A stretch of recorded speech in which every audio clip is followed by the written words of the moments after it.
It's striking, isn't it, how much of our headspace these days feels well occupied Hmm. between work demands, constant social updates, all this information. I mean, sometimes it feels like my brain has this permanent browser tab open. Yeah, absolutely. It makes you wonder, with all that noise, are we ever really present? Exactly. You've really hit on a core challenge of modern life there. We're navigating this relentless stream of stimuli and just finding that stillness, that ability to simply be in the here and now, it can feel like a real uphill battle. It really can. And that's precisely what we wanted to explore today, this idea of embracing the present moment, mindful living. Hmm. We've been looking at some interesting material. The word blogger kept popping up almost like a little digital ghost in the machine. Yeah, kind of reminding us of that online world. Right. But more substantively, we've dug into the principles of mindful living and this intriguing concept called the resource asset paradox. Yeah, that's a really interesting frame.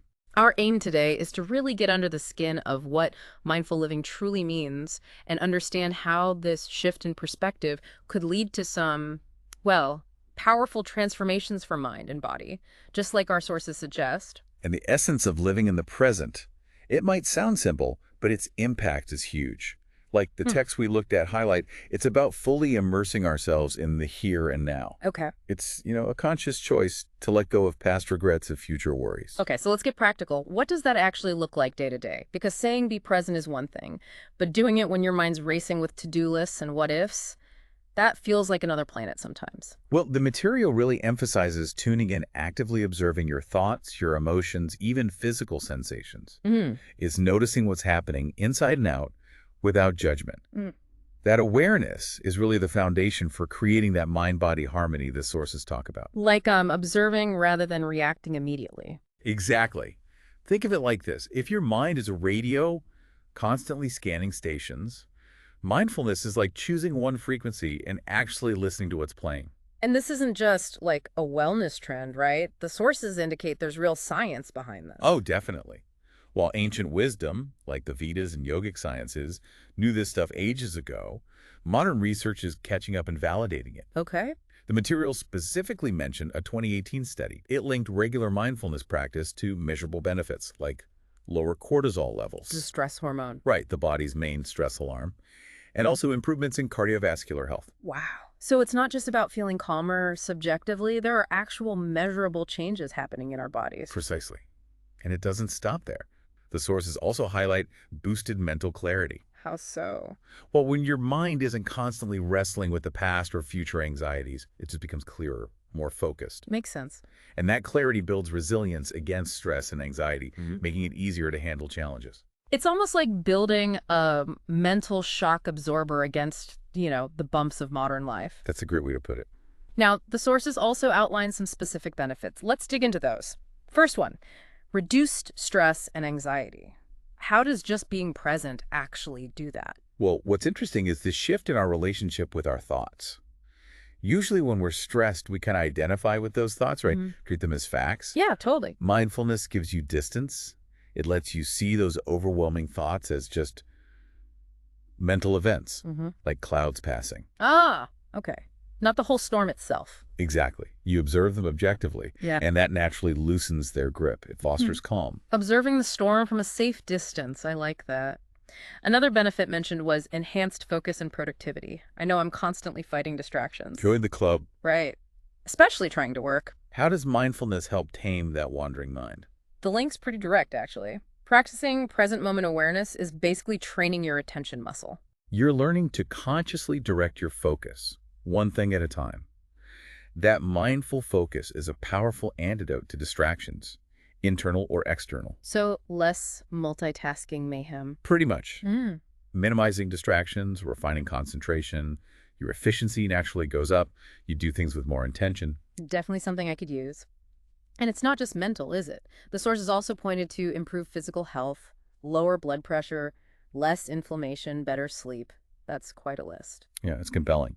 And if we connect it back to stress reduction, it makes sense. How so? Chronic stress really impacts our physiology. It can raise blood pressure, cause inflammation, mess up sleep. Right. So by mitigating stress through mindfulness, we're letting our bodies function more balancedly. That drop in cortisol we talked about, that's key. It all connects back. And finally, the sources mention stronger relationships. I hadn't immediately linked being present with how we interact with others. Can you elaborate? Absolutely. Think about it. When you're truly present with someone, listening to a friend, supporting family, discussing work, you listen better. You respond with more empathy. Because you're not half thinking about your email inbox. Exactly. Your Mhm. mind isn't preoccupied. You genuinely engage with what they're saying, verbally and non-verbally. That presence fosters deeper connection, better Yeah. communication. People feel heard, valued. So it sounds like this present moment awareness is pretty fundamental. For someone listening thinking, okay, I'm sold, but where do I start? What are some concrete steps? The sources offer some very practical starting points. One of the simplest but really effective is mindful breathing. Okay. Just 5 minutes at the start of your day. Focus on your breath, the inhale, the exhale. It grounds you, sets a calmer tone. 5 minutes feels doable. What else? Meditation. Even Mhm. short sessions, 5–10 minutes, make a difference in training your mind to settle. Mhm. The text really highlights its value for that mind-body connection. And for beginners, guided meditation apps are great. Really accessible. Yeah, I've heard good things about those. What about the body scan practice mentioned? That sounded interesting. Oh, the body scan is wonderful. It cultivates deeper physical awareness. You systematically bring attention to different body parts, toes up the head, maybe. Mm-hmm. Just noticing sensations. No judgment. Not trying to change anything. It really anchors you in the physical present. And I liked the sound of gratitude journaling. Yeah. Seems like a simple way to shift perspective. Exactly. Just a few moments daily. Mm. Jot down 3 things you're genuinely grateful for. It actively directs your attention to the positives now. Yeah, instead of focusing on what's missing. Right. It cultivates appreciation for the present. And in our hyper-connected world, that suggestion of a digital detox, Mhm. that feels crucial. Absolutely vital. Intentionally setting aside time away from screens. Hmm. It creates space to engage offline, walk in nature, cook mindfully, have uninterrupted time with loved ones, be present with the physical world, the people in it, free from the constant digital pull. Now, this is where the material took a really thought-provoking turn. We started exploring this resource asset paradox. Can you break that down for us? It seems so relevant to how we approach well-being today. Yeah, this is a really insightful concept for understanding self-development.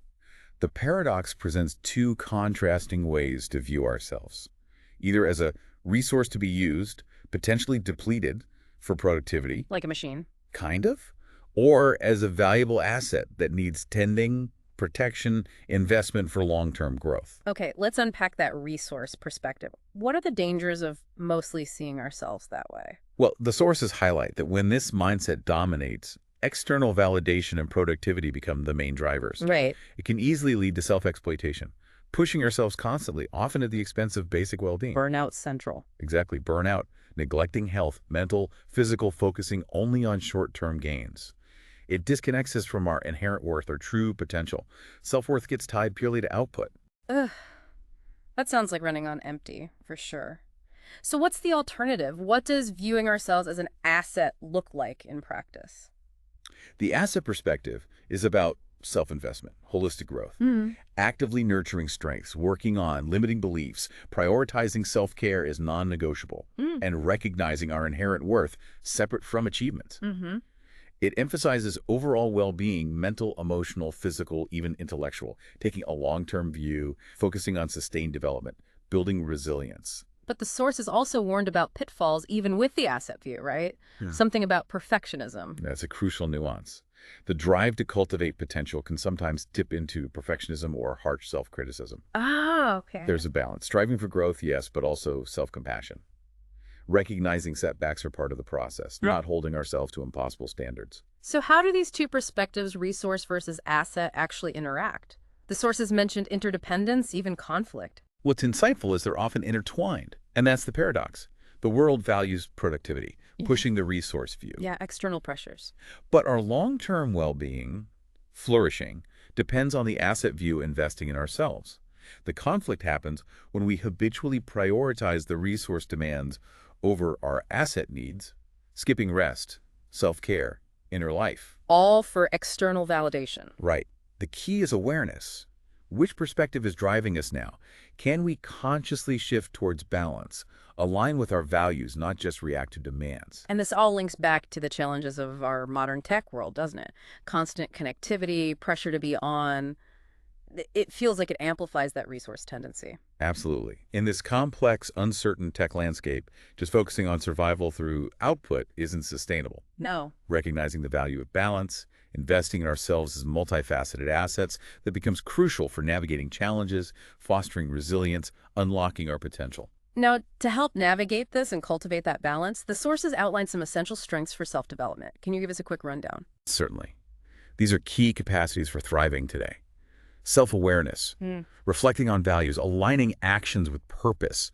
That's foundational. Hmm. Resilience, bouncing back, learning from mistakes, adapting, critical thinking, analyzing info, making informed decisions.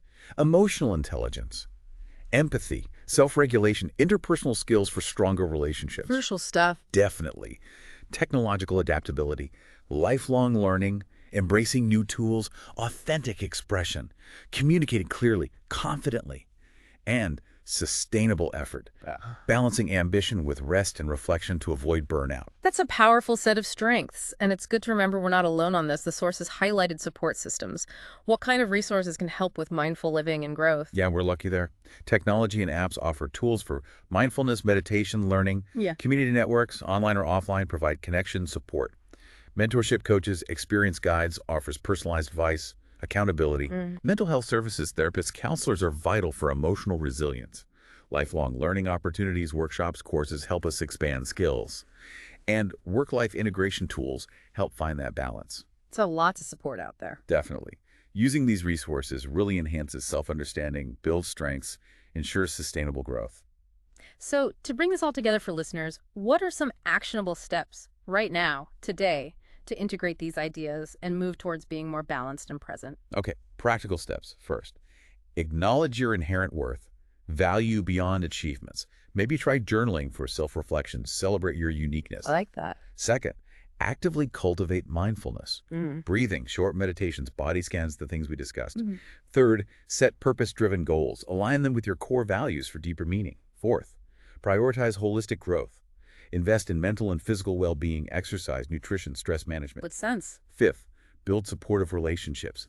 Network with inspiring, uplifting people. And finally, embrace lifelong learning. Stay curious, acquire new skills. This has been such an insightful exploration. It really highlights that dance between striving and just being present. So, as we wrap up this deep dive, what's the single most important takeaway? I think the central theme is consciously cultivating that balanced perspective, recognizing ourselves as a resource and valuing ourselves as an asset needing care and investment. All right. By mindfully navigating that paradox, using the support systems available, we can turn challenges into opportunities for real growth and fulfillment. And for a tangible next step, the sources suggested a personal SWOT analysis, strengths, weaknesses, opportunities, threats, a practical way to assess where you are with present living and self-care. Exactly. A concrete way to start that self-awareness journey, identify areas to focus on. So here's a final thought for everyone to chew on. Imagine how consistently bringing your full attention to the present, even in small, mundane moments, could fundamentally reshape your perception, both your inner world and your interactions. What unexpected possibilities for well-being, peace, realizing your potential, what might that simple shift unlock? Definitely something worth exploring. Thanks for joining us for this deep dive.